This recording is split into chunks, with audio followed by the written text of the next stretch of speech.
அடுத்தது நம்ம கூட இணைய போற நர்முகை. ஒஹையோ மாநிலத்தில் நம்ம இணைகிறாங்க. நர்முகைன்ற ஒரு சங்க சொல்லே தன்னுடைய புனைப்பெயரை வைத்து இணைந்து கொண்டிருக்கின்ற நர்முகையை நான் வரவேற்கிறேன். ஒரு சின்ன விஷயம் எல்லா எழுத்தாளர்களுக்கும், உங்களுடைய உரையை முடிந்த வரைக்கும் 3 அல்லது 5 நிமிடங்கள்ல முடிச்சிட்டீங்கன்னா நல்லா இருக்கும். நன்றி. வாங்க நர்முகை. எல்லாருக்கும் வணக்கம். நன்றி ஐயா. என்னை இந்த குழுவுல இணைத்த மருதையாளினி மேடம்க்கு ரொம்ப நன்றி. பார்த்தசாரதி ஐயா சொன்ன மாதிரி நான் முதல்ல இங்க வந்தப்ப ஒரு புக்கு படிக்கிறதுக்கோ இல்ல படிச்சதை பகிர்ந்துக்கிறதுக்கோ யாருமே இல்ல. அது ரொம்பவே கஷ்டமா இருந்துச்சு. படிச்சதை எனக்கு யார்கிட்டயாவது பேசணும். அப்பதான் எனக்கு அந்த படிச்ச முழு திருப்தியே கிடைக்கும்.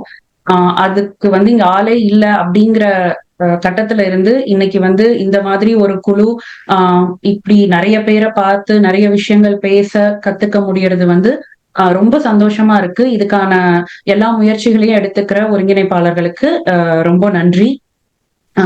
ஆரூர் ஐயா சொன்ன மாதிரி நர்முகை என்னோட புனைப்பெயர். என்னோட நிஜ பெயர் மதிவதனி. நான் கொளத்தூர் சேலம் மாவட்டத்துல இருந்து இப்ப கொலம்பஸ் ஒஹாயோல இருக்கேன். என்னோட எழுத்து பயணம் அப்படிங்கிறது என்னோட வீட்டுல வாசிப்பு பழக்கத்துல இருந்துதான் தொடங்குச்சு. எங்க வீட்டுல எல்லாருக்குமே படிக்கிற பழக்கம் உண்டு. எல்லாரும் ஏதோ ஒரு கையில ஒரு புக்கோடவே தான் நான் சின்ன வயசுல இருந்து பார்த்திருக்கேன். எல்லாரும் வேற வேற மாதிரியான புத்தகங்கள் படிப்பாங்க.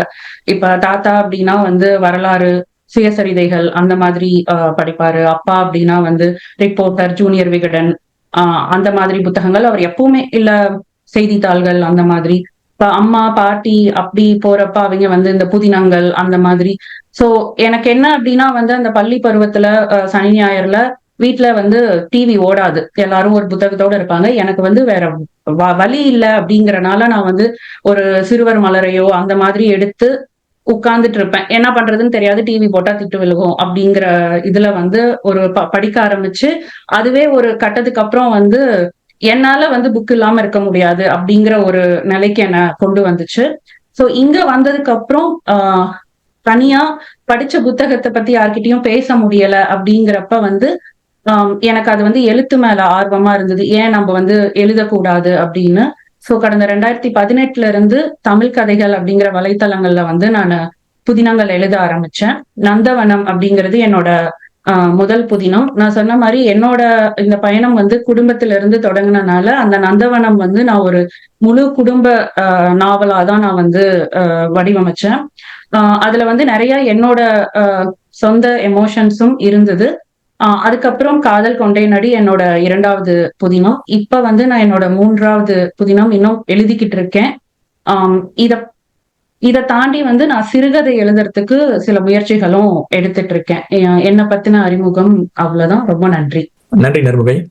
ஒரு சின்ன விஷயம் பார்வையாளர்களுக்கு, நம்ம நர்முகை பெரியார் திராவிடர் கழகம் இருக்கு இல்லையா, அதனுடைய நிறுவனர் கொளத்தூர் மணி அவர்களுடைய பேத்தி. அந்த விஷயத்தை நான் இங்க பதிவு பண்ண விரும்புறேன். வாழ்த்துக்கள் நர்முகை. நன்றி.